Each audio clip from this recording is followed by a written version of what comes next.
welcome back to another episode, another amazing week with lots of information. And everybody who is a regular to my show knows I love girl power. So the last few guests that we've had on have been amazing entrepreneurs. They've shared their stories. They've enlightened us about business opportunities and pitfalls. And today's guest is no different. I have with us today my friend Annie Yatch, and she is with North Star Leadership. But first of all, like, you just flew onto social media.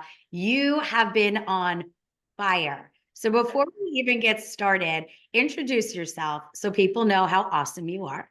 Oh my gosh. Thank you so much, lady. You're amazing. Again, because you're like really nichey because you're like powerful, but you don't want to admit it. But you're the girl that people go to when they really need to put some fire in their belly. That is very accurate. It's sort of funny. They used to always, all my clients used to joke about it and say, oh my God, you're like Wendy from Billions. Because there's this peak performance coach who like really keeps these private equity guys in line. And she like tells them the things that nobody else would tell them to move them forward. And so I always get these calls from the guys and the women that I coach. And they're like, I need my Wendy. I need my Wendy. So that's sort of what I've been up to. I literally about 7 years ago found out that every entrepreneur has a trauma pattern. And we don't like to hear the word trauma as entrepreneurs, right? Because we're like, well, we don't have that. That's not like we haven't been to war, we haven't had a death in the family. But the reality is there's something very subtle about the subconscious that creates a story when we're young about something that isn't true. And then we literally spend our whole life trying to recreate that story over and over again until somebody interrupts the pattern and shows us what's going on. And that's the reason why entrepreneurs get stuck at certain levels of revenue. It's the reason why entrepreneurs literally can't scale and grow their teams the way they want. It's because of this subconscious patterning that they just can't see. And so I become a huntress of this subconscious pattern because I'm like, no, no, no, not on my watch. I want everybody to get through that so they can make as much money as they want and have the best relationships in their life. Now, what education and background led you to where you are today? Well, it's a little wild. So I went to Georgetown University for the School of Foreign Service, and I studied international law and ethics initially. And then I took some time off and I launched a restaurant in Washington, D.C. So I learned a lot about behaviors of people. And then from there, I went back and did counterterrorism training because Georgetown launched the first security studies program where they brought back a lot of these people that are doing very innovative things in the counterterrorism space. And I honestly thought that I was going to work for the CIA. And I was recruited by the agency to do some work with them. But I ended up deciding not to go there because I have too tender of a heart. I was just like, I just don't think I could do this. I don't think I could lie to people that I love. I got to change up the game here. And so that became such an intriguing thing for me to watch people's behavior and to identify, like, how do I change someone's behavior? How do I make them more effective or efficient? But then I had started a couple of companies with my ex-husband. He was a Navy SEAL, and I did a lot of work with the Navy SEAL teams. And I was so aware of the fact that these elite warriors have such an incredible background in how they think, how they act. And I'm like, what if I could backwards engineer how these guys think so that normal people like you and I could take this incredible elite knowledge and use it in our businesses? I'm like, well, that seems like it would be helpful. So I really started practicing and learning from these elite warriors. And I wanted to bring this knowledge to all of us. And that's where I started with leadership and team performance. But then once I lived with the next husband, or my husband for 15 years, who's now my ex-husband, he and I basically went through a big, transformation around helping each other heal. And that was where I started realizing there's some things that work in the transformational space and some things that don't. And I don't have time for anything that doesn't work. And so between the leadership, the performance, and the transformation work, I rolled it all into one to help people become their best selves. Oh my God. So, there are those times where you just automatically, what comes to mind with that story is the lioness. Did you watch Lioness? I've seen Lioness. Yes, it's such a good show. Such a good show. I was like, ooh, you'd be where Lioness goes. Like, you'd be on that team. That is literally what I was supposed to be doing. Yes. Which is super sexy, by the way. So you should completely own that. Thank you. I will be the lioness. That will be my new thing. Not just Wendy, but Wendy the lioness. I will identify with you as one of the lionesses. You definitely are. We talk about leadership gaps. And again, I know I've been a fan of yours since you and I were first introduced, and you have such specific skill sets. But I know that education for you is really important. So for today's, call, right? For today's show, I really want to focus in and drill out a handful of positive nuggets that our listeners can take away. So how about like the four biggest leadership gaps? Okay, so these are big ones, and this is consistent whether you have a $1 million business or you have a $60 million business or beyond, right? I just saw this from working with so many teams over the past 15 years. So the first leadership gap is delegation. Most of us do not know how to delegate in an extremely effective way, which is why deadlines aren't hit, objectives aren't matched, and people go after targets but tend not to hit them as consistently as they would want. So if you have a team that wants to go after big goals, you really have to dial in your ability to delegate. And there's actually a script of 4 specific things that you do when you delegate, right? So that's the first one. Then we've got giving and receiving feedback. Because how many times have you been in a business where someone gives you feedback and it's the quickest, like most unconnected, disconnected experience, and you feel defensive and you're just like, well, now I don't even want to work here. How many times does that happen? So many people go through that experience, and it's because we don't know how to give and receive feedback in a way that's super connecting, and we don't do the connection part of feedback enough. And again, there's a whole script for that too. So that's the second gap. And then the third is planning, because if you think about planning, most businesses are like, well, this is our strategic plan. This is what we're going to go hit. And they have no contingency for if that strategic plan doesn't work until they're in the moment and it's failing. Plan. And then, right? And so really we have to rethink planning. We're not planning for the perfect plan. We're contingency planning, and teaching that skill for your team is massively helpful in building results. So that's the third one.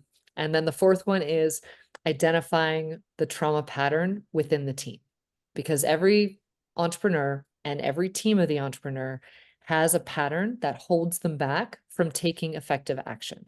And so if you can identify all 4 of these gaps and give people the solution for these gaps, their teams almost exponentially scale and grow. So give me an example. Like, you're speaking to, let's just say, the CEO, and you have these, 4 behavior patterns, and you've identified with the CEO because they've hired you. Like, how does that conversation go? Well, the best part about it is the CEO will typically hire me because they're like, I feel like there's more for me. I feel like I'm not doing everything I could do. I feel like the team is stuck. And what's interesting is almost always I walk them through a process called superpower versus kryptonite first. So we can identify what is your superpower and where do you get the most stuck? Because usually that's a theme that is happening on their team. And once they see that they're sort of the root cause of it, then they're like, well, how do we fix this? We got to fix this on all the levels. And then I'm like, all right, well, we got to do the work on you first. And I used to do it backwards. I used to go in and make the team very high performing. And then the CEO would jump in and try to micromanage this really high performance, and everything would sort of crash and burn until the CEO was addressed. And so now I start there. You're like, I am reverse engineering completely. Correct. When somebody hears about, the type of work that you do, a lot of times people are looking for a quick fix. They just want somebody to come in and put a band-aid on a situation. How long, just to set the expectation, how long does somebody need to be engaged with somebody in your space for them to see the result? So it really depends on how much effort they're willing to put in. I've seen change with people that I've worked with in one session, like our friend Paul, right? Mhm. Paul, in one session, he saw the pattern. He's like, I'm never doing that again. And he immediately took action to change it, which is incredible. But a lot of people, they don't necessarily, they need more guidance, they need more support. So it could be usually anywhere from like 6 months working with me to a year working with me, but you will be a completely different person at the end of those 6 months and at the end of the year. And many people have really huge change in the first month because I like to, sort of blow people's minds and shock and awe, so to speak. And what do you think the biggest lesson is with the entrepreneur? Like, what is their biggest takeaway? Oh gosh, I think the biggest takeaway for almost every entrepreneur is I'm creating my own reality. And if I don't like my reality, then I have to change at a, base foundational level. And at once as an entrepreneur, we see that we have to fix the problem. We have to go to solutions. And so I'm just so blessed that I get to work with entrepreneurs, because most of us are like, I don't like that. I want this to change. How do I change it? Versus, the only thing that comes into play then is the ego of the entrepreneur, right? If the ego is too high, then they won't want to see it and they won't want to do the work. But I don't work with a lot of those people anyway. So A lot of times I screen the clients that I work with. You And have to. because you need to determine whether or not they're going to be, I guess I'll use the word coachable, and Correct. if they're going to listen to the advice. What would be a trigger that would tell you, this isn't going to work for me? Well, I had one gentleman get on a call with me, offer to pay me $50,000 to do one session. And then he told me he already knows everything about leadership, so I shouldn't even talk about that. And I was like, you know what? This is not a coachable experience where you're going to take anything away because you think you already know everything. And so when someone tells me they already know everything there is to know about a topic, I'm like, you're just not open to the experience of what your brain could learn. I love it. Once again, just for everybody that is tuning in and or watching, we are with Annie Yatch, and she is with North Star Leadership. So while we take a commercial break, I want everybody to go to Instagram, social media, LinkedIn, and go follow her. So once again, Annie, you just like have so much value, right? There are those people that you have relationships with, and there are times I've talked to our friend Paul, and I've said, God, this would be like a great Annie conversation. Or, what do you think would happen here? And obviously, our friend Paul is also an elite coach himself. So let's start with, where do the coaches go when they need to be coached? Well, to be honest, I have a couple of coaches that I work with, and a lot of the coaches that I know will call me and be like, do you have a minute? And I'm like, oh, yes, I do. Let's go super deep into this, right? So you always have to have at least two or three coaches of your own, I think, in order to show up as an authentic coach. Because I have a coach for my relationships, I have a coach for business, and I also have a coach for sort of the esoteric, like transformational work that I'm still working on for myself too. It's always a work in progress, no matter how much you've done or how many people you've helped. And I love that, because there are those times I will reach out to Paul and I'll send him a text, because obviously him and I work together. So I'll send him a text and I will say, this is not business related. I need a coaching moment. And he knows the difference. And Yeah. sometimes what happens is you have to respect, I think, the person who's coaching you, to trust them enough to actually be very authentic in what's happening. How do you treat the people that you are speaking with if you believe they're not being their authentic self with you? Well, most people tell me that I have this very loving and nurturing, but also firm response, right? So, I mean, I still have people who I coached probably 10 years ago that still reach out and will be like, Annie, I need you. I'm like, okay, let's do this call, right? And I think the key is always that if people aren't being authentic, and my gift, I think, is that I can see people authentically as they are at their heart level. And so I will gently nudge them towards, well, does that sound like you? I'm not even sure if that is you, right? And then they're going to be like, oh my God, it doesn't sound like me at all, right? And so it's through really introspective and intuitive questioning, typically, that I help people reset or pivot back to who they truly are at their heart level. Because again, right, we can stay in our heads all day long, but if we're not living with the brain connected to the heart, then we're not really impacting the world through our calling in the way we should. And I think a lot of times, what happens is, and I know you see this, so this is going to be the next big question for you. We're liars. Entrepreneurs, we lie. We lie to ourselves. We don't want to, but we misrepresent, I think, a lot of times, how good or how bad something may be. And we hang on to the really good things, and then we make that the new pivot. Like, this is where I need to go every day. But then we're not taking care of all of the other things, right, that happen, because we're so focused, hyper focused. And I would even go so far as to say almost every entrepreneur I know, we're all very type A. So that in itself is difficult. So how do you find that when entrepreneurs are lying to themselves, how are they able to achieve these great results? Well, here's the thing that I've found over the last 15 years of doing this is that every entrepreneur, I would say, there are four main lies that really impact us, especially when we're in that growing, grinding, scaling mode. And if we look at these lies and we're willing to look instead at the foundational truths that make these lies irrelevant, and we live from the truths, then everything in life gets easy. And I just say, for all the entrepreneurs listening, if you are suffering anywhere in your life, it's because you're living in a lie that does not support your greatness. And so if we live in the truth instead, life becomes much easier, and so does success, and so does authenticity and vulnerability and all the things that you want. So I figured if you're open to it, I might just share a couple of these four lies so that we can then look at the truths and live there instead. I love that. Keep in mind too, a lot of times at least in my world, I'll meet somebody who quickly wants to create, and this is what I hate, and I say it like this about social media. You have all of these gurus that are out there promoting their brand or their product. They're buying subscribers, they're putting together content, they're doing things to outwardly make themselves look like they are experienced, but they're not authentic. That's a huge barrier, and I deal with that all the time. People will say to me, well, what's your biggest challenge? And as much as we all rely on social media to uplift us and to share our stories and our successes, and even just for awareness, at the end of the day, my competition may be, five companies that pretend to do what I do. So like what advice, like in a scenario like that, like what advice are you giving to the business owner who's like, look, I'm actually the real deal, but I'm competing against these people that are just not authentic. Well, what I always say is you're on your own journey. Every entrepreneur is on their own journey. We can't compare ourselves to anybody else, and we don't really want to compete. What we want to do is be as polarizing as we can, being authentically ourselves to attract and magnetize our people. Because if I'm not polarizing enough, then I'm not attracting my tribe and I'm literally not in my calling.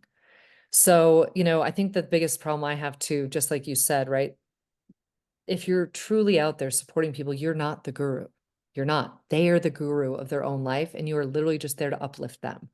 So, my biggest piece of advice is literally along the lines of these lies that we're going to talk about, because if you can let these lies go and really not put any effort or energy into them anymore, your whole life will change because you're finally taking back ownership of who you are in your own journey and not allowing yourself to compare to anybody else. So it doesn't matter that you have all these competitors. What matters is that you are so authentically vulnerable yourself and you are being polarizing enough that the right people are finding you. Because if you do that, then your competition doesn't matter at all.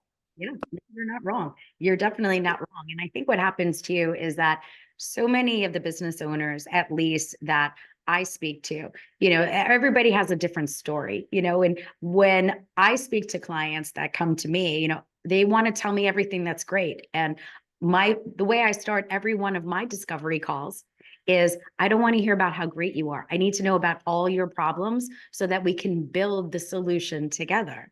Now, when Correct. are talking with clients that come to you, you're more on that corporate level. I think just to share, I'll say it like that, just to share, I think a lot of times when people are growing a business or they're starting a business, they're venturing into something new, they they feel like, and I'll say it like that, that the people, once you've gotten to the top, they feel like all of those problems disappear with growth. So let's have that conversation really quick so that you can set the expectation, because how I describe it is the more the more powerful you are, usually the more problems you have. It's not the opposite.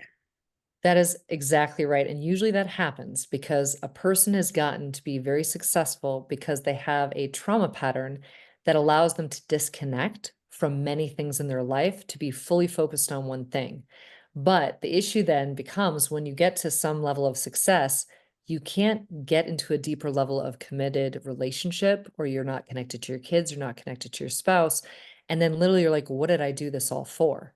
And that's usually when a lot of people find me because they're like, how did I do this? I created wealth, I created success, I created this, but I don't feel it. I never feel my success. I don't feel fulfilled. I don't have a good relationship with my spouse. I don't really talk to my kids as much as I want. I'm not present. And so that's usually when I'm like, well, that's because the trauma pattern that's been fueling and driving you your entire life, it's not working for you anymore. And that's when we have to reset the mindset, the subconscious, all these different things to make sure that they're not getting in their own way. So you can you can create success. Everyone's got their own path to success. And if you don't do the work at the beginning, you sure as heck are going to do the work when you get stuck. Because most people get stuck at that like $2 million revenue barrier. And they're like, I can't get through it. I can't get through it. Well, that's because the trauma pattern is restricting you. Do you think they're ever afraid of the numbers? Oh, I had one gentleman who, and this is just to give you a little bit of background on his trauma pattern, and he talks about it all the time, so I know I can share. His dad had only ever made a certain amount of money. And when his dad died, that amount of money was what he thought he could make. And so he spent his whole life driving towards that level of money. Once he made it, though, he thought he was going to die. And he literally thought, because his dad died after having made that amount of money, that he would die too. So anytime he got close to breaking through that ceiling, he would get horribly sick and end up in the hospital. And so once we identified this pattern, he could shift that pattern. He took his company to IPO. So, I mean, it's so wild, but he had no idea he was doing this to himself over and over again. Oh my God, that I love the ending to that story at least. So once again, we are speaking with Annie Yatch, North Star Leadership. Again, we have to take a quick break, but if you are tuned in, do me a favor, go look her up, ANNIE, and the last name YATCH, North Star Leadership. While we are on break, go ahead, subscribe, like or follow her on her social media. So let's just jump in, to a whole other topic. Entrepreneurs, it's great. They get started, right? They have a vision, they're growing their vision. And then most of the time they start putting together this business. And the next thing you know, they're trying to build a team and they are having the worst time. And myself included, I sometimes trust my staff too much, or I trust and believe in somebody's ability to do the job correctly. So let's talk about team building for the entrepreneur. Like what does that look like? I come to you and I go, Annie, like I am so smart and dialed in to what I need to do, but I can't grow because I can't find a support staff that gets me. Like let's have that conversation. This is really important. So I hear this exact conversation probably 4 or 5 times a week. And here's what's really happening, right? As entrepreneurs, we want to be led a certain way because that's what works for us. So we try to lead our team the way we want to be led. But you cannot lead your team that way. You have to lead to the functional level of that team member. And so what I talk to a lot of entrepreneurs about is like, we got to spend a lot more time identifying the why of that team member and then leading them by learning about how does this actually work for them. But because we're so quick paced and we're always trying to get to the next thing, we're like, we'll just, I'll give you a lot of empowerment. You can, I trust you to do your job. And literally they don't do their job because they're looking for a lot more management than we have been taught or trained to do. So the three biggest things I tell entrepreneurs as they're scaling and growing is number one, you cannot lead the way you want to be led. You have to lead based on how your team functions, and you have to lead based on that person's why and how they need you to lift them up. And that takes a little bit of time to figure out. And then the other thing that I've noticed is when people are hiring individuals onto their teams, they don't spend nearly enough time identifying what is the core motivator of this individual. They just assume it's money and making more money instead of really getting to know, like, well, what does your family want? What do you want to create for the future? What do you want your children to have? Because then I use that why with every vision that I'm talking to them about for every task, every project. I tie it back to their why, not my why, not the company's why, but to their personal why. So that's another big thing. And then the other thing I notice with all the entrepreneurs is we don't set clear enough expectations with our team when we start working with them. So I have an expectation document for almost everything in the company that I have done because I've worked on every level of the company. And that expectation document is if I was going to do this, here's my standard of performance, here's my expectation. And I walk through that with the team members. And they're like, I've never seen anybody do this before. This is so extreme. And I'm like, or does it make you feel more comfortable that you have a safety net behind you and you know how it can be done and now you can make it your own? So those are the three biggest mistakes I find for almost every entrepreneur as they're learning and growing and trying to scale. It's funny because we just recently opened, obviously, I'm a serial entrepreneur. So like as if I have nothing else to do, those that follow my journey know that I decided to buy a building and we bought a building upstate New York, on the water, beautiful location, and we opened up a bed and breakfast. And Amazing. a full scale restaurant. I've never owned a restaurant before. I've never I've been gently in the kitchen. My husband did go to culinary school, but I opened this business and it's working for me. But I hired people based on share with me your experiences of what you didn't like somewhere else that you worked so that you can become part of a team and a family. So the team and the staff that we have right now, we're close, we're tight, we can openly communicate. I think what happens is that a lot of times as a business owner, we need to feel that we have to be, I don't want to use the word larger than life, but an authoritarian to maybe our team members. And what happens is like in my scenario, I let them know you're Mhm. disposable. And I hate to say that, but you're disposable. If you're not performing well, we're going to have that conversation and you can be replaced. But what I did do, I took the time, like you just said, learning every function of what it is that somebody inside my company needs to do. So that if I know I'm high performing, am I setting an expectation, at least a reasonable one, for what I want people to do? So it created benchmarks as well. And now, what's nice is I use the same principles. I have a consulting company, just like you do coaching.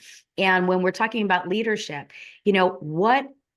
what experience do you want your staff to have? How do you want them to feel when they come to work every day? So it's no different with what we did with the restaurant. I walked in and I'm meeting people for the first time in a town that I don't reside in, 5 hours away, so we're the outsiders. And people are walking in like, what were you thinking? I said, I'm thinking I want to give you the most enjoyable experience coming here. And my staff has been trained to give you that experience. And we're only doing breakfast and lunch. We're not some high end place, but they feel valued. And I think that a lot of times from the people that I've spoken to, the staff doesn't feel value and they don't feel pride in what they're doing on a daily basis. And I can tell you too, the reason why that is that most companies do not invite their team members into problem solving. They try to problem solve from the top down instead of pulling the whole team together and saying, okay, we're going to start with the newest person on this team. What can we do better? What needs to change? What systems aren't working here? And then they compile that, and then it becomes the team's solution versus the owner's solution. So I think what you're doing is just fantastic. And thank goodness that there are some of us that know, like, we got to set expectations. We got to find that why. We got to motivate and make sure they're excited about this opportunity and this environment we're creating.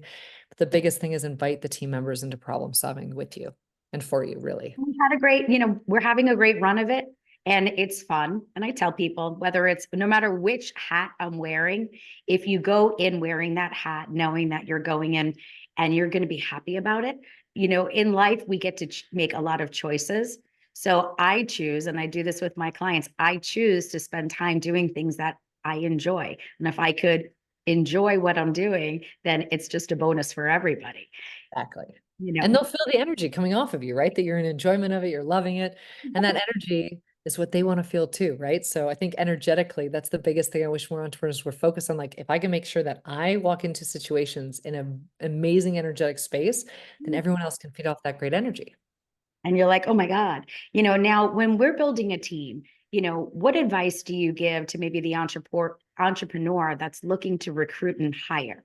Like, do you ever say, oh my God, you're identifying a pattern of maybe what they're looking for versus what they need? Well, I think, if I've done the work with the entrepreneurs, we know the pattern. Like, for example, I have one client who he's just crushing it. He's this young NASA scientist and he's doing incredible things. But we were able to identify that because of his relationship with his dad, where he is emotionally managing him a lot, he will look for people to hire that he has to emotionally manage and spend a lot of time with. So I was like, well, let's work on making sure that you don't, attract and hire people that need a lot of emotional management. Otherwise, your company won't grow. And so we really did a lot of work on that. And so now as he's starting to hire, he's a totally different set of conscious data points that he's looking for in that hiring process. So that was a really big shift for him. And I think it's going to be huge for his company because now he's not going to get stuck wasting time, energy, and effort on people that aren't emotionally regulating themselves. So that's just an example. And then what about one more question on this topic? What about the entrepreneur that's hired somebody, they've developed a personal relationship, but they realize that that person is no longer the right fit for where they're growing? How does somebody handle that scenario? Well, I found that a lot of entrepreneurs will then hire me to either figure out, can this person's behavior change, or do we have to redistribute them to a different seat? And if they really enjoy the person, they'll try to redistribute them to a different seat. But really, we have to look at, will the behavior change enough that that seat will even be a good option? So I think a lot of it is people tend to spend so much time wondering if they should fire or let somebody go instead of just being like, this person isn't a good fit for this position any longer. I think we get too emotionally attached sometimes. And, that's something that as entrepreneurs we have to really work on because, again, right, we're wasting time, energy, and effort on a situation that might not ever change. But I think for most entrepreneurs, they like knowing, should I put more effort into this person or should I not? And I usually come in and work with the person that I can tell them very quickly, yes, this person wants to change, they're eager to grow, they're eager for a new position, or you literally cannot continue putting effort into this individual. So I do get hired to do that quite a bit. I think what happens is people are afraid to voice up. So you probably have staff that maybe has identified something, but they're afraid to voice up. And they can't level up into that position if they are in fear of expressing themselves. Correct. And that's an issue with everybody across the board is like, how do I express my needs and my wants, my desires, and how do I change my behavior to match that? It's I would say an epidemic across the United States that most of us don't know how to voice what we need or what we want. Oh my God. So again, just for those of you that are tuned in, we are with Annie Yatch today. Again, North Star Leadership. While we take our quick break, what I'd love for everybody to do, go follow her social media. We are a business network. We're on a business channel. Our clients all could use somebody as wonderful as you. So let's jump into our final segment for today's show. I find you. I go, oh my God, she's fantastic. What does onboarding look like? Like, how do we engage? Yes. So the first thing we do is I always like to do a discovery call, which basically is like a way for us to connect and for me to learn more about you because just from listening to someone talk, I can usually identify some of the patterns in their subconscious that are holding them back. And in that first call, I like to share those because I'm like, it doesn't matter if I overshare. I just want you to see everything that's impacting you because if you can see it, then you can make a decision. Do I want to change this or not? And usually what I do is I walk people through a process called the golden coin process. And we identify by looking at your lowest point and your highest point in your life, what's the pattern here that you've been missing your entire life? And that breakthrough in and of itself changes the game for the subconscious and what it can see, what it looks for, the opportunities it can get after. And I just feel like that's the biggest gift I can give someone right out of the gate. And if they decide to do the work with me and it's a great fit, obviously, you get to choose your clients too. And I'm very selective because I think that you could find someone who has a lot of trauma, but they don't want to do the work, or you can find someone who doesn't even know they have trauma, but is like, I'll do anything to make this better because I want to be more connected to my spouse or my family and to grow my business, at a great level. Um, I just think that that first onboarding experience of the discovery call is so profound that most people are like, I need to do this work. If I can't do it now, when am I going to do it? Mhm. So my biggest issue is normally the wait list, right, of all the people that want to do this. But thankfully now I have a self-paced program where I do the first call, I give you that huge breakthrough, and then I send you off to cement that breakthrough with some other huge breakthroughs that add on to it.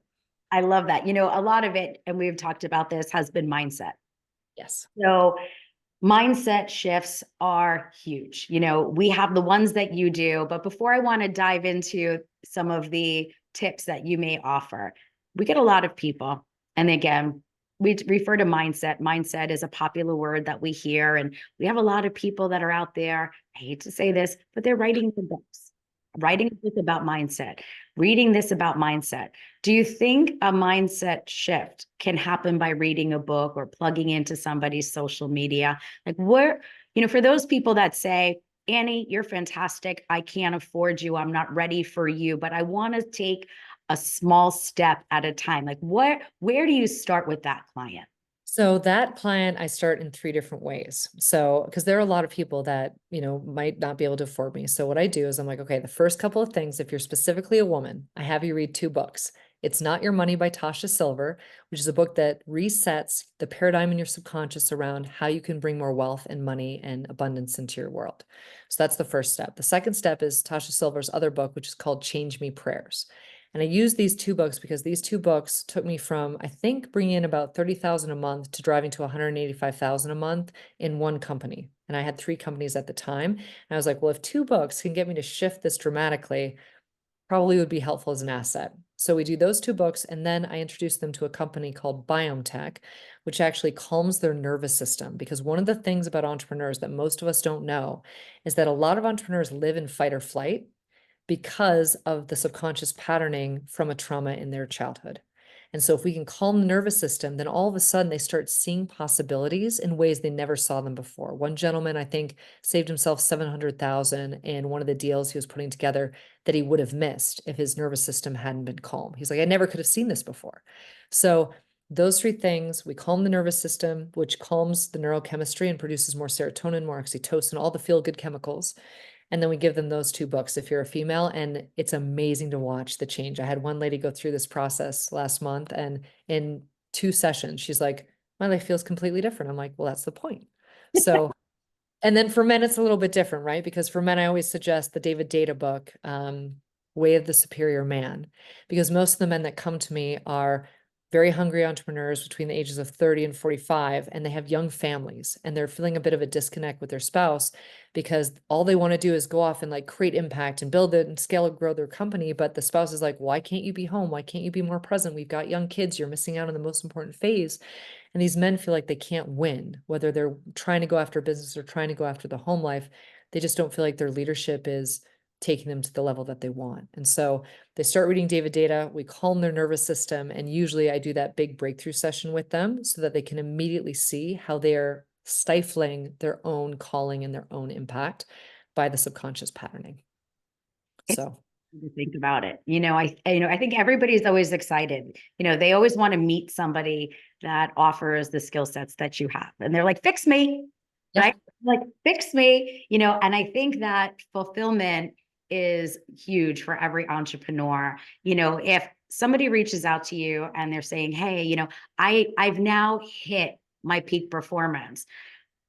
What do you do next? Like, how do you keep them growing where they don't get, I don't want to use stagnant or bored, or they start to have a disconnect because they don't know what happens next? So I will tell you, because most men come to me with that specific thing. They're like, I'm pretty successful. I'm making millions already, but there's something missing. And I will tell you what it is for every single man, because it's always the same, whether they believe it or not.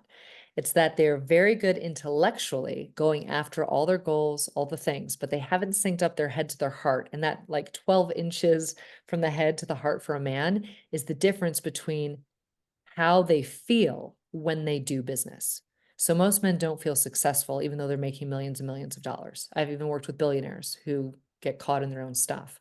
And so what I say to them every time is I'm like, we're going to do some things that you're going to think are a little out there, a little woo-woo, a little bit different, that are not normal. And one of the guys that I did this with recently, he basically said to me, he's like, I have never felt so good in my life. He's like, even the first call, he's like that. He'd been working with Joe Dispenza's team and been doing all this heart opening activation work.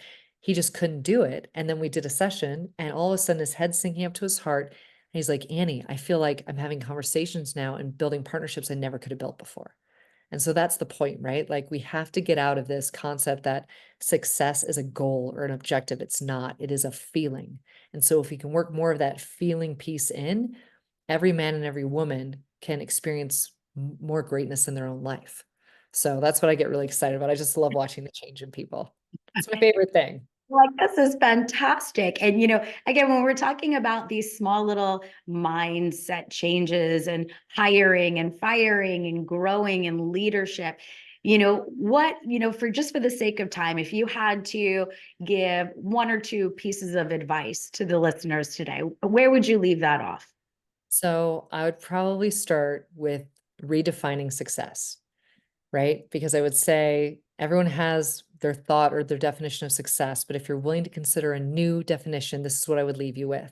Success is an optimized daily experience that you sustain over time.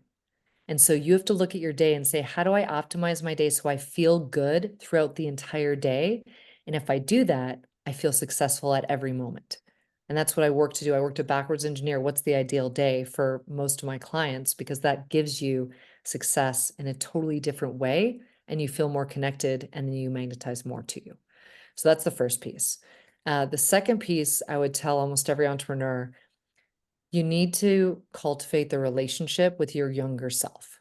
So usually trauma happens between 7 and 11, and most of us have never talked to that version of ourself that went through all of that. And so when I wake up in the morning, I ask that little kiddo inside me, what do you need today? What would make you happy? What would help you enjoy life more? And I answer her and I give her what she needs, and then we produce more together as a team. So that's the second piece that's really important. And then the third piece would be, most of us are constantly comparing ourselves to everybody else around us. And in order to not do that, if we create I call it the reality document, which is a list of all the accomplishments you've ever made in your entire life, because most of us have a lot of self-sabotage because we think we're an imposter. We don't think that we should have things that we have. And so when I looked up, like, how do you help people with self-sabotage? How do you help people, get rid of imposter syndrome? Literally all they had online was work on gratitude, talk to someone about it. And I'm just like, that's never going to resolve imposter syndrome. So I dialed in a whole process to help somebody get out of imposter syndrome, because it just floored me that we have nothing online to help us do that, because that's what all entrepreneurs are rife with. Oh my So yes, those are a couple of key things. I love it. So once again, for today's show, we had Annie Yatch, North Star Leadership. Again, please go to her social media, follow her, call her. Maybe they can get on your waiting list. We'll see, but Yeah. love, love, love. I'm so glad. We should have done this a long time ago. I'm so glad that we took some time to do this today. So for everybody that's listening, I hope you have a blessed, safe, and wonderful week, and we'll tune in next time. Bye-bye now.